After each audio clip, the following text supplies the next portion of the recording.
এই মেলা ঘুরতে যাবে? হাই এভরিওয়ান, আমি বাড়ির ছোট মেয়ে আর welcome to my new series affordable Kolkata. আর অ্যাফোর্ডেবল কথাটা মাথায় আসা মাত্রই সবার প্রথমে মনে পড়েছে এই শীতের বিকালে একটু মেলায় যাওয়ার কথা। বাপরে বাপ, আর পানিহাটি মেলায় গিয়ে আমি রিয়েলাইজ করলাম এত বেশি ক্রাউড হবেই না কেন। এখানের এক একটা রাইড দেখেছো? নেহাত এই রাইড গুলো দেখে আমার বুকের বাদিকটা একটু চিনচিন করে উঠেছে, তাই আমি আর সাহস করে উঠতে পারিনি। বাচ্চা থেকে বড় যে কেউ গেলে এই মেলায় ভীষণ এনজয় করবে। মেলাতে যে এত সস্তা জিনিস পাওয়া যায় আমি তো এই প্রথমবার জানলাম। এখানে সফটওয়্যার শুরু মাত্র 199 টাকা থেকে। আর তোমরাও যদি আমার মতো ঘর সাজানো পাগলু হও তাহলে then you must visit here. আর এই সবটা দেখে আমি সত্যিই নিজেকে আর আটকাতে পারিনি, তাই আমার জন্য নিয়েছিলাম এরকম একটা গ্লাস জার, যেটার প্রাইস ছিল অনলি 190।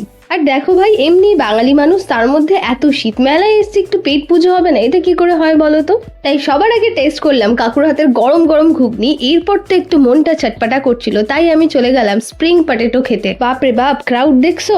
আর এত কিছুর মাঝখানে এই পিৎজা হাটের দোকানটা আমি খুঁজে বার করেছিলাম, যেটায় মাত্র 99 থেকে পিৎজা শুরু। তোমরাই বলো তো, লোভ কি আর সামলানো যায়? পিৎজা হাটের পিৎজা তাও আবার 99-এ। তাই তো পেট পুজো করে আমি চললাম সোজা দেবলীনাদির গান শুনতে। ব্যাস আর কি, এরপর টুই টুই করে চলে গেলাম বই মেলাতে। তো আজকের জন্য এইটুখানি। আচ্ছা চলতা হুঁ, দুয়া আমি ইয়াদ রাখনা। আর এরকম দুষ্টু মিসের সিরিজ দেখতে বাড়ির ছোট মেয়েকে কিন্তু সাবস্ক্রাইব করতে ভুলো না। টাটা সবাইকে, হুশ।